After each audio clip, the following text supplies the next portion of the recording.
Brothers and sisters, let us read Teresa d'Avila today.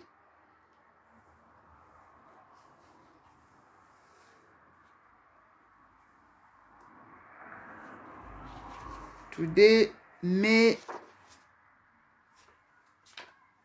20th.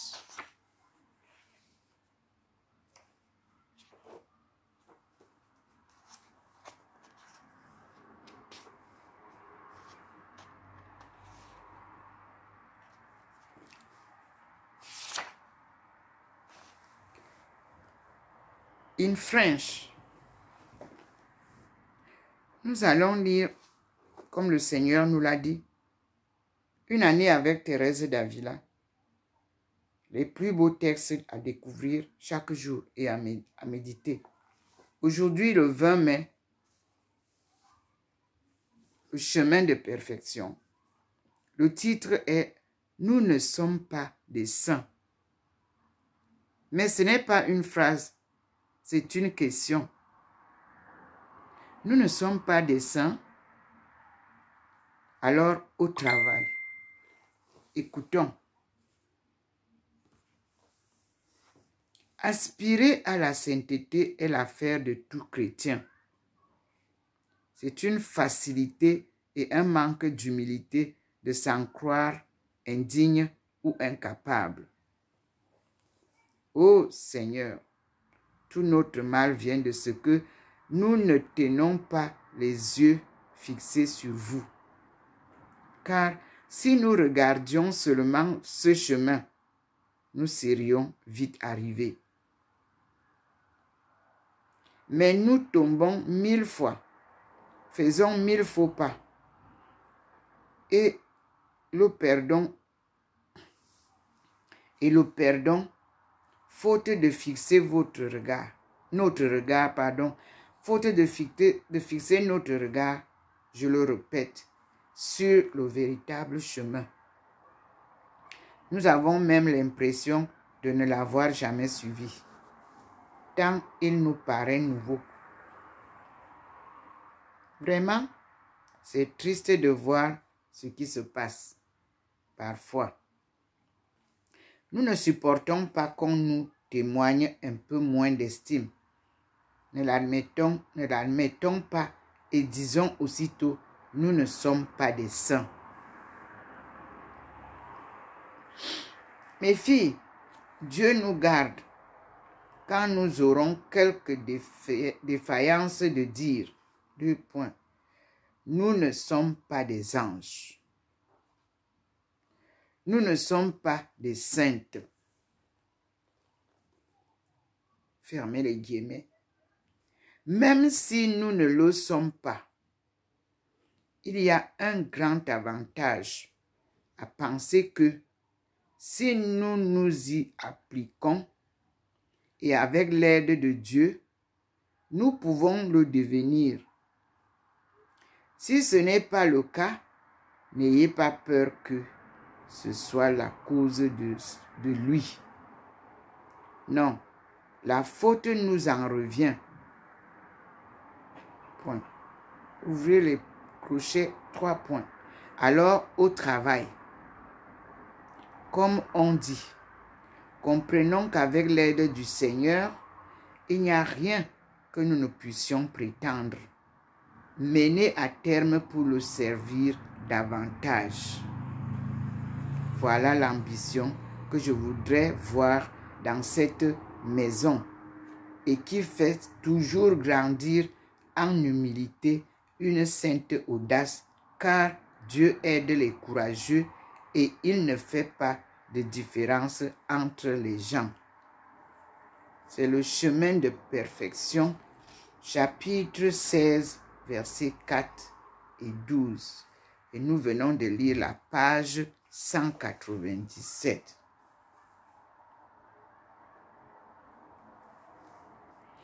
Et si, au lendemain, le 21, il dit de lire, Dieu ne nous conduit pas tous par le même chemin. Thérèse d'Avila donne un conseil rassurant. 2 points. Ne pas s'inquiéter. Tout le monde n'accède pas à la contemplation et toute la vie chrétienne ne réside pas là. Et je cite, il est très important de bien comprendre que Dieu ne nous conduit pas tous par le même chemin et celui qui croit marcher sur le plus bas se trouve peut-être sur le plus élevé aux yeux du Seigneur. Donc, ce n'est pas parce que dans cette maison, toutes pratiquent l'oraison que toutes doivent être contemplatives. C'est impossible et celle qui ne l'est pas se désespérera si elle ne comprend pas cette vérité. 2 points. La contemplation est un don de Dieu. Je répète, la contemplation est un don de Dieu. Et puisque Dieu ne nous la demande pas, personne non plus ne l'exigera d'elle. Elle ne cessera pas pour autant d'être très faite si elle fait ce que j'ai dit. Elle aura même peut-être beaucoup plus de mérite parce qu'elle se donnera plus de mal. Le Seigneur la traite en personne forte et lui garde les jouissances qu'elle n'a pas eues sur cette terre pour les lui donner toutes à la fois. Donc, qu'elle ne se décourage pas, ni n'abandonne l'oraison, et qu'elle ne manque pas à continuer à faire comme toutes les autres, car le Seigneur vient parfois très tard. Mais alors, il paye tout à la fois, et si bien qu'il donne autant qu'à d'autres en de nombreuses années. Chemin de perfection de Thérèse d'Avila, chapitre 17, verset 2. Nous sommes à la page 198. Alors, ici, le chemin de la perfection nous dit « Soyez sans crainte, n'ayez pas peur de ne pas atteindre à la perfection des grands contemplatifs. » Le recueillement mental est le passage obligé pour espérer accéder à la contemplation. On peut y parvenir par l'oraison vocale, c'est-à-dire simplement en disant une prière avec attention.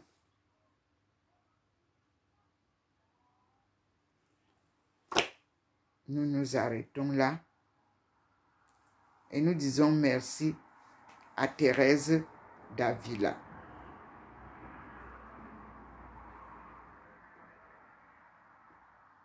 Merci beaucoup pour tout ce que tu fais pour nous.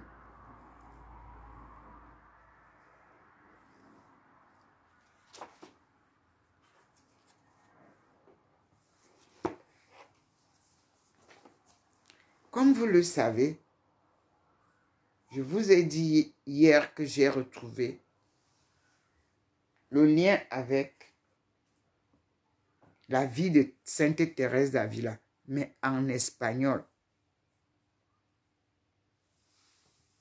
Et je suis en train de lire et de comprendre pourquoi Dieu m'a mise à côté de Thérèse d'Avila, qui, elle, me rapproche de Marie de Magdala.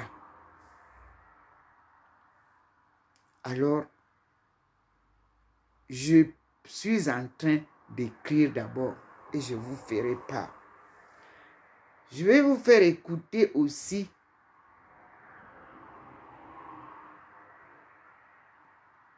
le témoignage de Armstrong,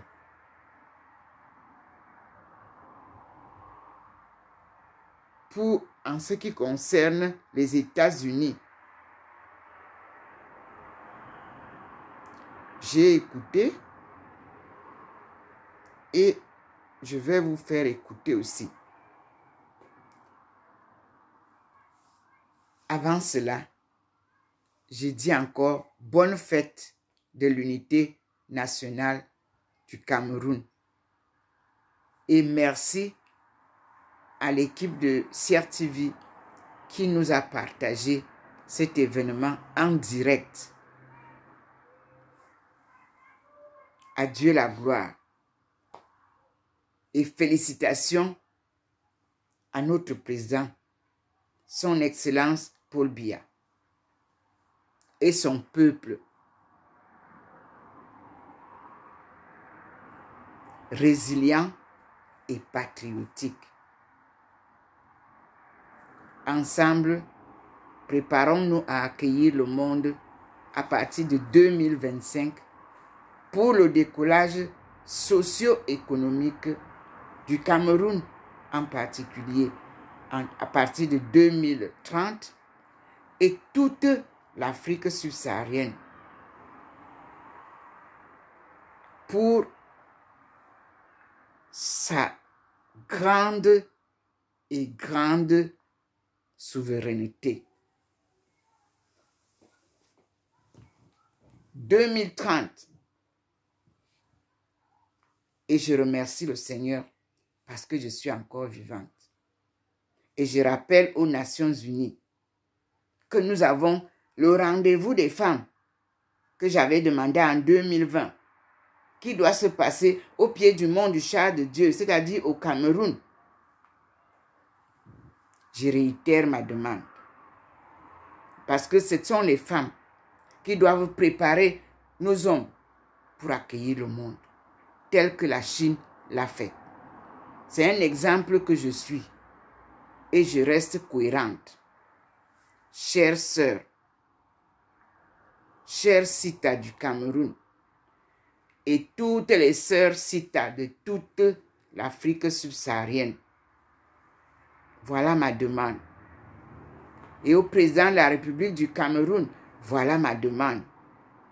C'est un rendez-vous que nous avons préparé le jour que le leadership du président de la République m'a été annoncé lors de la 4e conférence internationale des femmes à Beijing, où j'ai été cooptée en tant que volontaire bénévole et que je fais jusqu'aujourd'hui.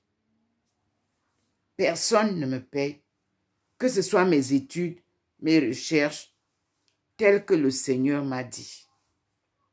Et c'est un exemple pour vous montrer que personne ne vous développera. Faites l'exemple que moi je poursuis. C'était l'exemple de la Chine que j'ai suivi. On se développe. Personne ne vous développera.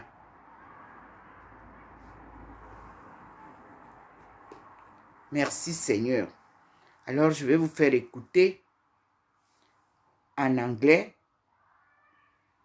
la prophétie de Herbert W. Armstrong concernant les États-Unis. Parce que quand le Seigneur m'envoie quelque part, c'est qu'il y a un problème quelque part, je dois partir. Et depuis 2017, on ferme les portes, les avions, ceci. Écoutez donc Armstrong. The world tomorrow. Herbert W. Armstrong brings you the plain truth about today's world news and the prophecies of the world tomorrow. My friends, do you understand why we can know the world tomorrow? We can know the future. We can know what's going to happen. No man of himself knows anything about it. Crystal ball gazers can't tell you anything, or astrologers, or fortune tellers, as I've said so many, many times. But God Almighty does know, and He has revealed it to us because it's important that we know. And there are two reasons why God Almighty can reveal the future where no man can. First and above all, because God Almighty set all laws in motion. He's the creator of force and energy as well as of matter. He controls the universe. He rules the universe. And God is able to say what is going to happen and to make it happen. Because God rules. Now we're going to see that as we go through this prophecy continuing in the 51st chapter of Jeremiah, looking into the future, seeing what's going to happen to Russia, what's going to happen to Europe, what's going to happen to the United States. You know, I've been showing you, my friends, that catastrophic events are going to happen in the very imminent future. They're in the making now, under cover, only we don't see it. And not understanding the purpose being worked out here below, not knowing prophecy, not knowing what's going to happen, the statesmen of the world are groping in the dark. They don't know how to plan.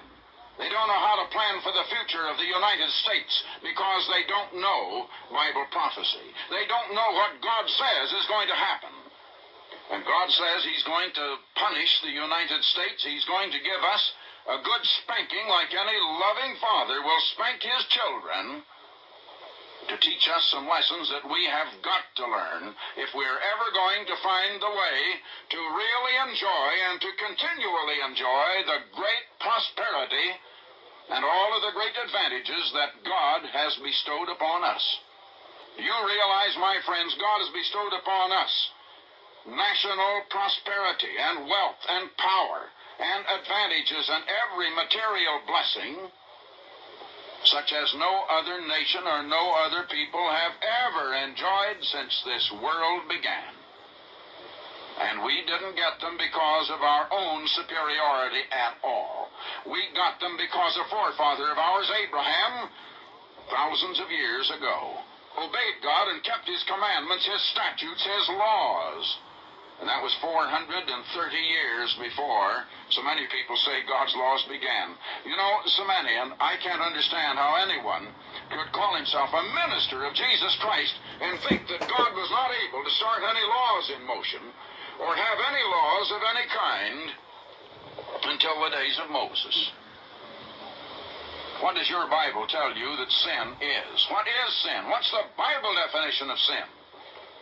Your Bible says sin is the transgression of the law. Sin is lawlessness. And God is the one who set those laws in motion. In other words, sin then is disobedience to God.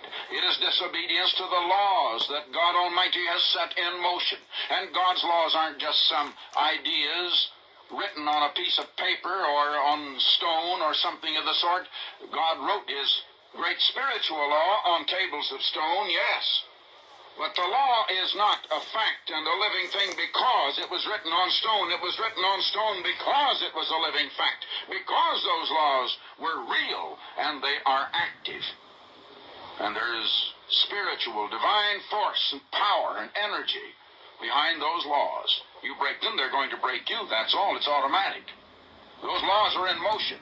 Your Bible says sin is transgression of the law, and spiritual sin is the transgression of the spiritual law. And Adam sinned, and as in Adam all sin. And sin began with one man, Adam, so Adam had to break God's law because that's what sin is. And so God's law has always existed. It's about time we wake up and quit having our arguments because of our hostility against God and because it is natural that the carnal mind is hostile to God and doesn't want God's ways. Now, because of that, my friends, and because we don't seem to believe, even here in the United States, after God has blessed us as no people were ever blessed, we don't seem to believe that we ought to obey God. We think it's all right to do as we think is right. The thing that seems good to us, that seems to be the thing that we believe we ought to do, and that's what we're doing. But you know, there is a way that seemeth right unto a man, the end thereof are the ways of death. That's the way we're going. It's the ways of death, not the ways of life. God's ways are the ways that lead into life. And so God is going to punish us. And I've been showing you what's going to happen to the United States. We're way over past that now, over here in the 51st chapter of Jeremiah, showing what's going to happen to this daughter of the ancient Babylon, which is the condition of, well, of society and of the political condition, the economic condition, the religious condition, the whole fabric of society of the world today, and the whole Western world is in this system of Babylon. And God is calling us out, lest we receive of her plagues and her punishments. And so we've been seeing how God is going to use Soviet communist Russia to punish this Babylon after he has used this Babylon to punish us. And I want to tell you, my friends, that punishment is coming to the people of the United States. But listen, why is God sending it? Not because God hates mankind. God so loved the world that he gave his only begotten Son, that whosoever believeth in him should not perish, but have everlasting life. The wages of sin, and sin is the transgression of God's law, and the wages of sin is death. It isn't eternal life, it's death. And God so loved you, my friends, that he sent Jesus Christ that you would not have to pay the penalty of death. The penalty is death, and it's death forever. It's eternal death. It's the second death, from which there shall never be a resurrection. It's eternal punishment.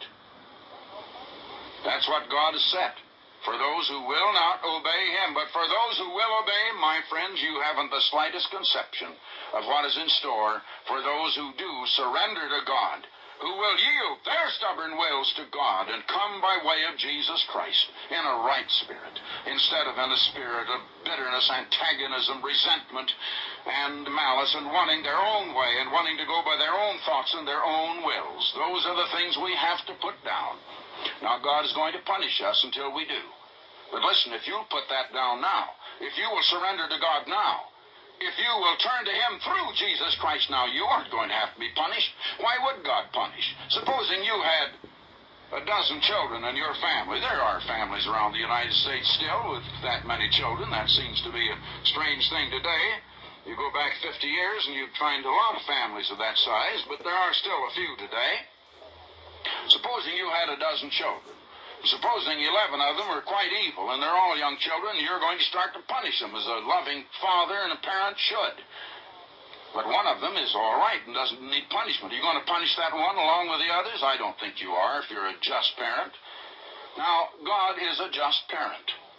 And if you happen to be one of his begotten children and you have quit transgressing against him and you have turned to him with a broken heart and a contrite spirit, and in full faith in Jesus Christ, and you're studying his word, the Bible, which is profitable to correct you and reprove you and instruct you in righteousness, and you're studying it to find the way, and you're following it. You're a doer of the word as well as a hearer and a reader, and you're studying it to live by every word of God. You think he's going to punish you? No. And so I was just reading, just a while ago, just before I came on the air, I happened to be turning to this 91st Psalm, and I turned to it in the Moffat translation because I was just getting ready to come and talk to you, and I'm using the Moffat translation in the 50th and 51st chapters of Jeremiah. I want to read to you a little in this 91st Psalm first. I want to show you, my friends, that you don't need to suffer.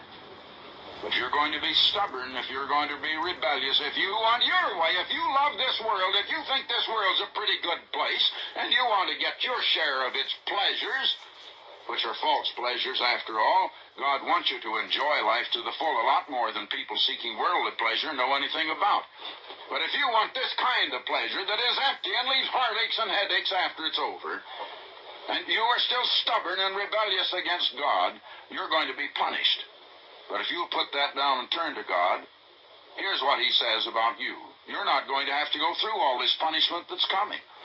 You're not going through this great tribulation. You won't go through this day of the Lord. God has a way of protecting you. Listen, 91st Psalm. Happy the man who stays by the Most High in shelter. That is, who goes to God for protection and for security. You know, we all want security. We all want safety. We all want assurance for the future that no evil is going to happen. We don't want to live in terror or in fear of what's going to happen. Now, happy is the man who stays by the Most High in shelter, who lives under the shadow of Almighty God. Why? Because he has absolute security. And there's no fear in his mind because he knows he has the promise of God. And when God promises a thing, God keeps his word. You know, some of you parents, you say, now, little Johnny, you've been naughty. If you do that again, I'm going to spank you. And Johnny does it again, and so you say, now, Johnny, what did you do that for? Didn't I tell you I'd spank you if you did it again? Now, don't make Mommy or Daddy spank you. Johnny, I will have to spank you if you do it again. So Johnny does it again. Oh, Johnny, what did you do it for? I told you, now, I will spank you if you keep on doing it. And Johnny keeps on doing it, and you don't keep your word at all. You lied to Johnny. You said, I'm going to spank you, but you don't keep your word. Listen, when God says I'm going to punish, God punishes. When God says he will protect you, he will protect you. When God says he'll do a thing, God does it. God is no liar. God has power to keep his word, and God tells the truth. You can call every man a liar, but don't ever call God a liar, because God cannot lie. And God says here that the man is happy who will come under his protection, because that protection is absolute. If you want security, my friends, there it is. And the way to come to it is by surrender. Let the wicked forsake his way, and the unrighteous man his thoughts, and let him return unto God, because God's ways and God's thoughts are not yours or ours. And when you really have the Spirit of God, you'll see things in a different way. You won't argue about things in the Bible, about what you should and shouldn't do. You'll understand, and you'll be led by the Spirit of God. So that man is happy. And verse 2, the man who calls the eternal my refuge and my fortress. Yes, God is your refuge. You don't need to have a big barrier built out of rock or stone or mortar or brick or something of that sort, and the kind of barriers that armies provide in military maneuvers. You know, they can be battered down. But let me tell you, my friends, the refuge and the fortress, who is Christ and who is God, can't be battered down.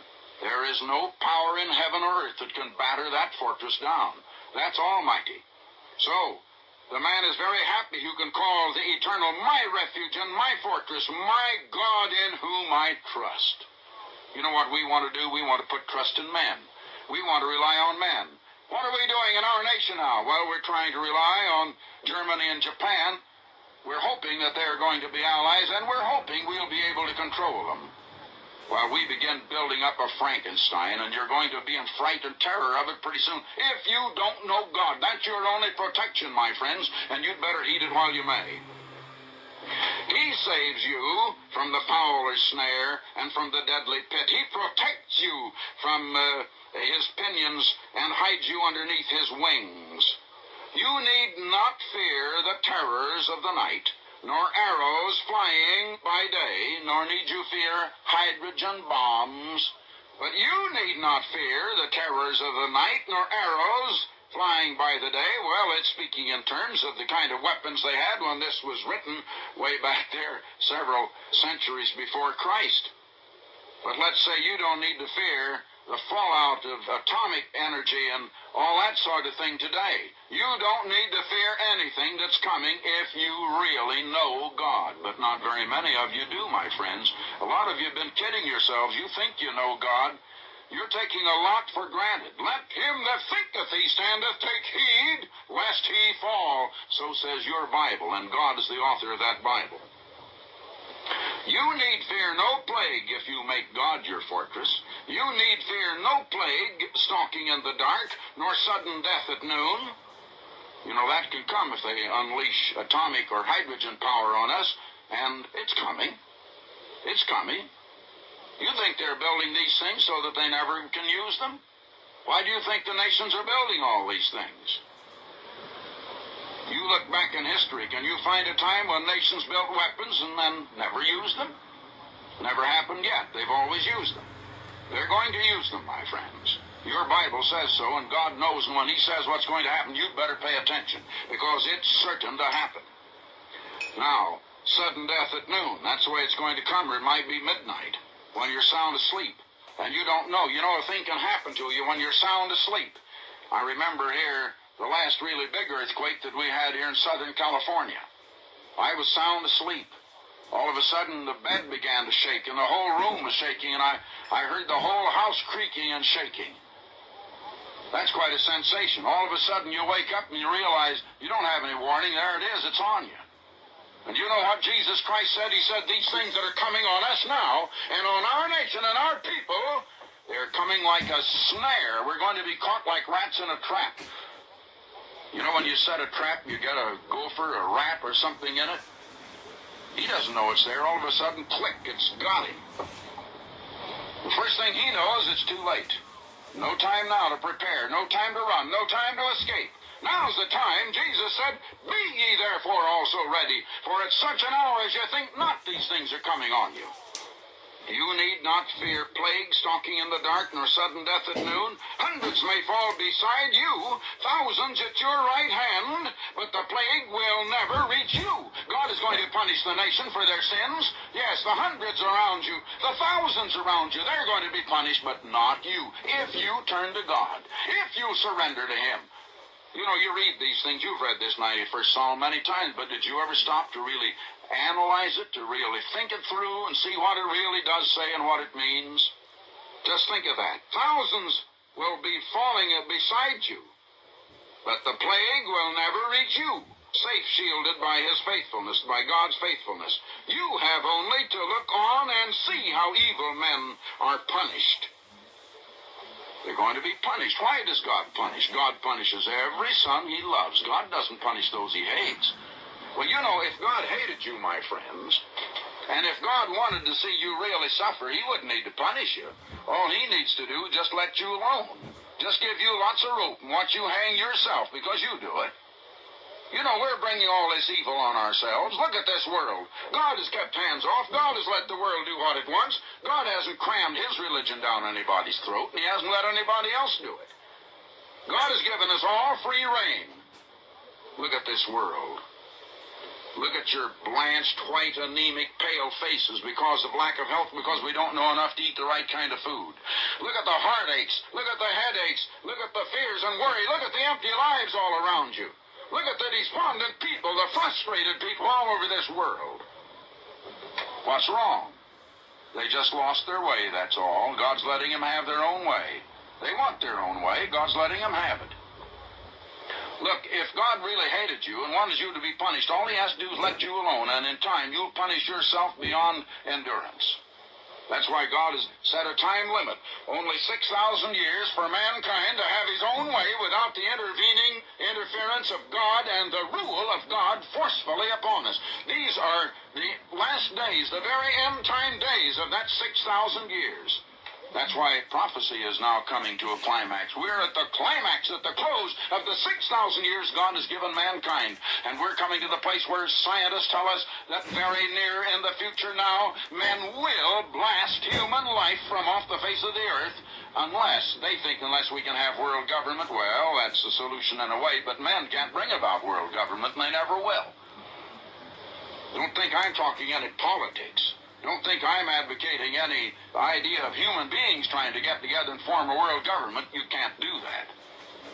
But God Almighty is going to bring world government because God Almighty is going to step in and rule us to save us from ourselves. Now, God punishes those He loves. If God didn't love you, He'd never punish you. He'd just let you punish yourself.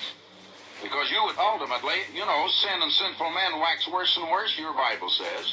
And you would continue, because sin is a thing that continues progressively, and it increases in its momentum all the time. And finally, life wouldn't be endurable.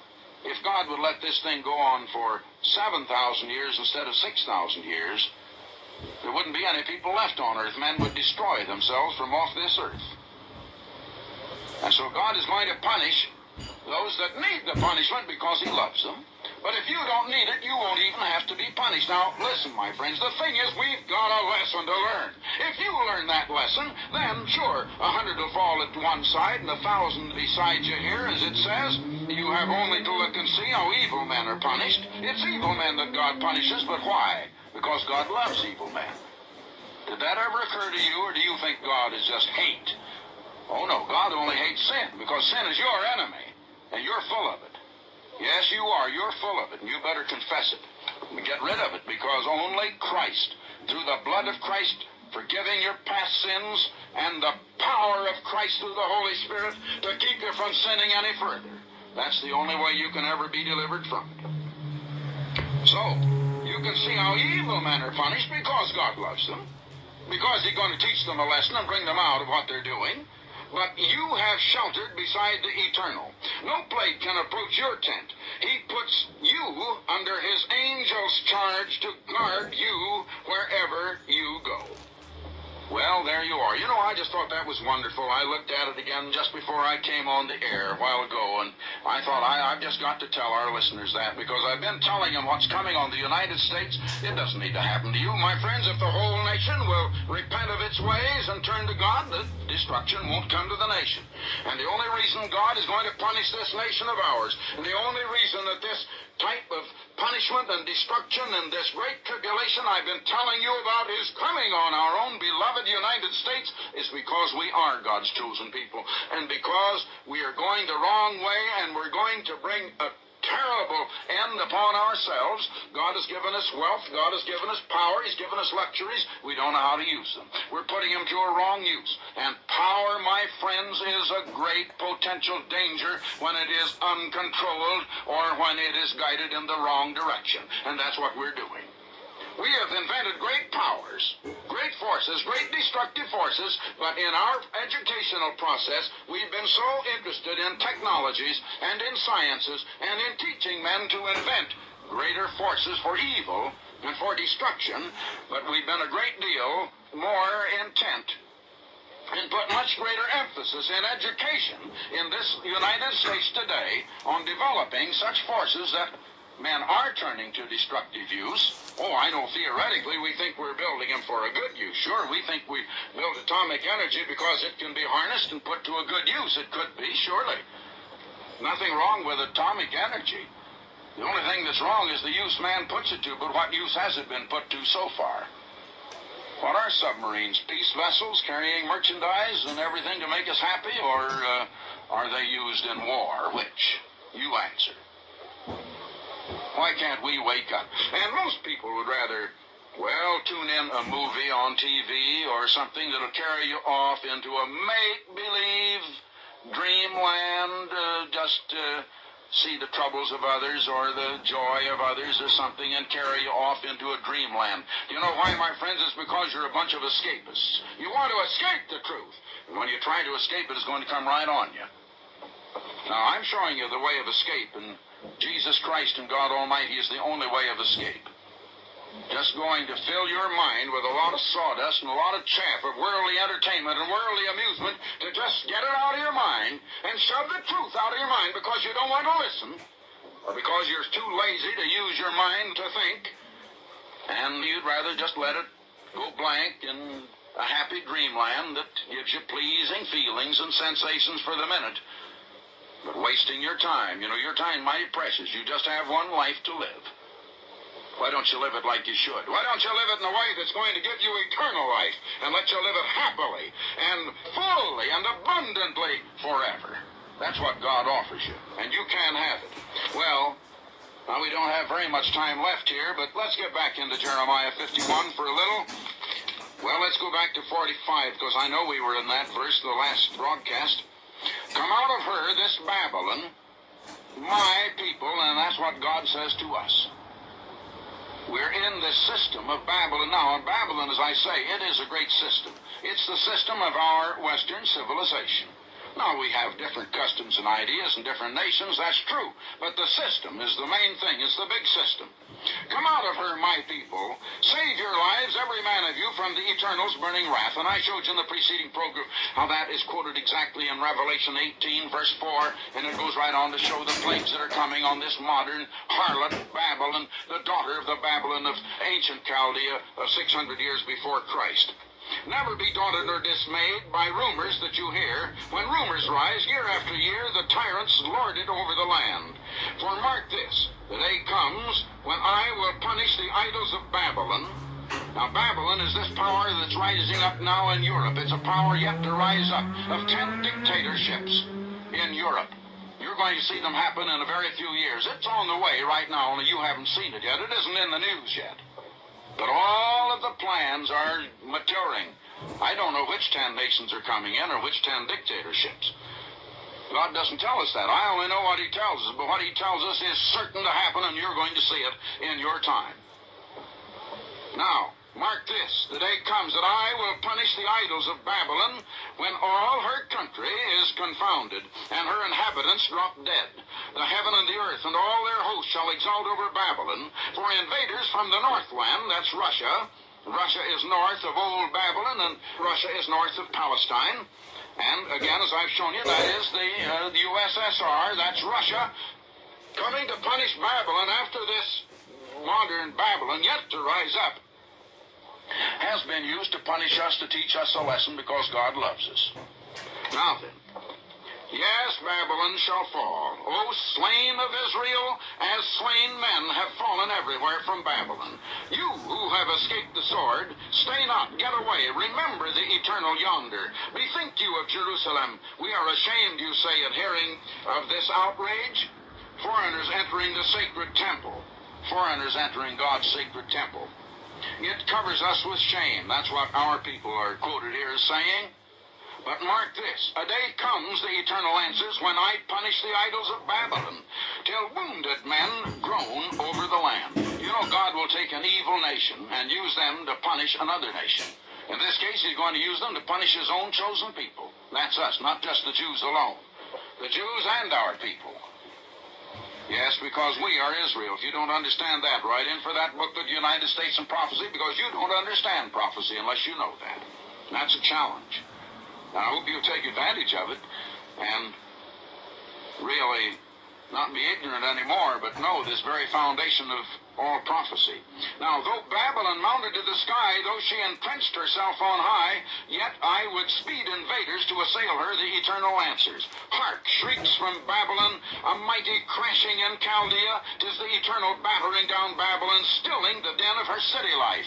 Yeah, there's modern city life in Babylon. The enemy surge in like roaring tides, shouting aloud, for the invader has reached Babylon. Her soldiers are captured, their bows all shattered, for the Eternal is a God of retribution. He never fails to punish. He'll keep his word. He's going to do it. Well, I'm going to have to stop there. There's a new Europe coming. From the days when Europe was reduced to rubble at the end of World War II, the plain truth has been predicting its rebirth as a world power. Thank you, Lord, because you are the one who chose Armstrong as an example for me to follow.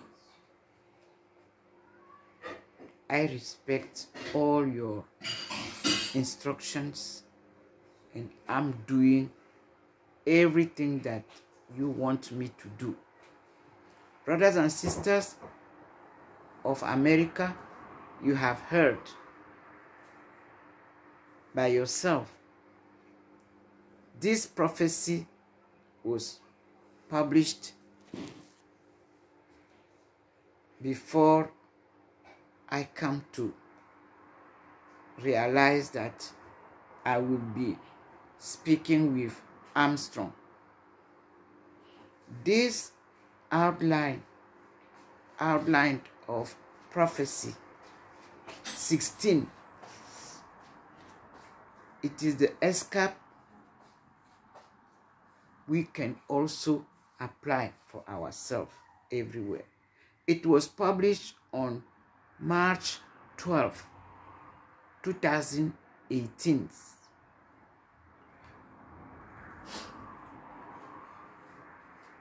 And the title is Escape the Great Tribulation.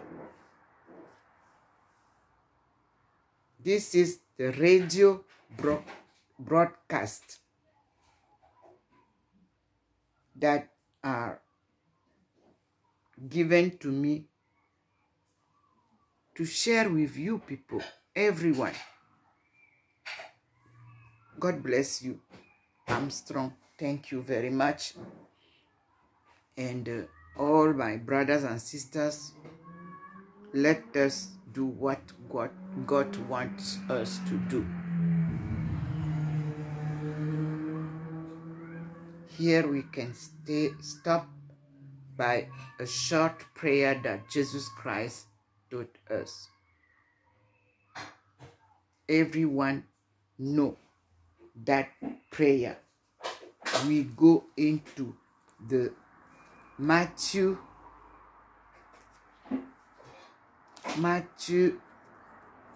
6.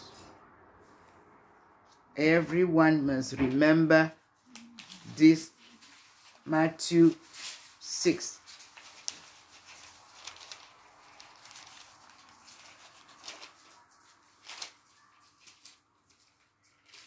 I read again. Matthew 6. Matthew 6 verse 5 to verse 13. Prayer. Jesus said, and when you pray, do not be like the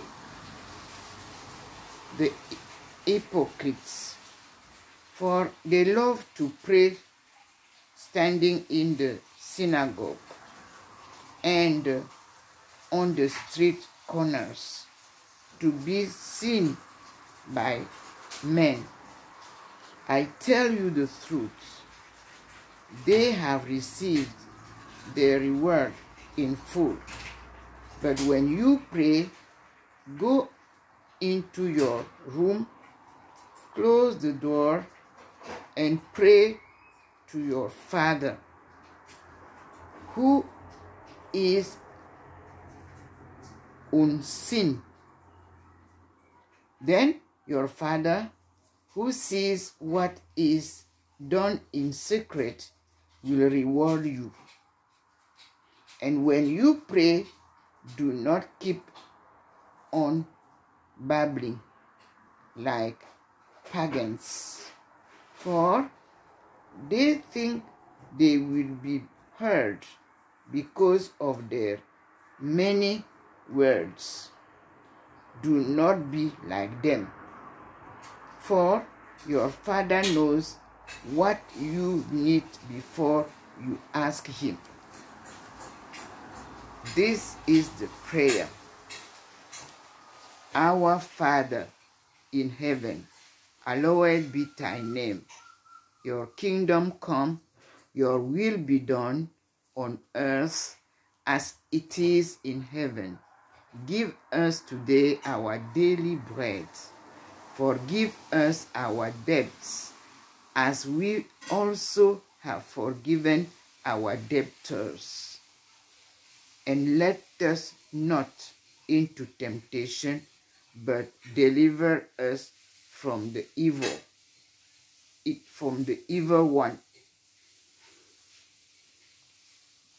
And then we can say, for if you forgive men when they sin against you, your heavenly Father will also forgive you. But if you do not forgive men their sins, your Father will not forgive your sins. Thank you.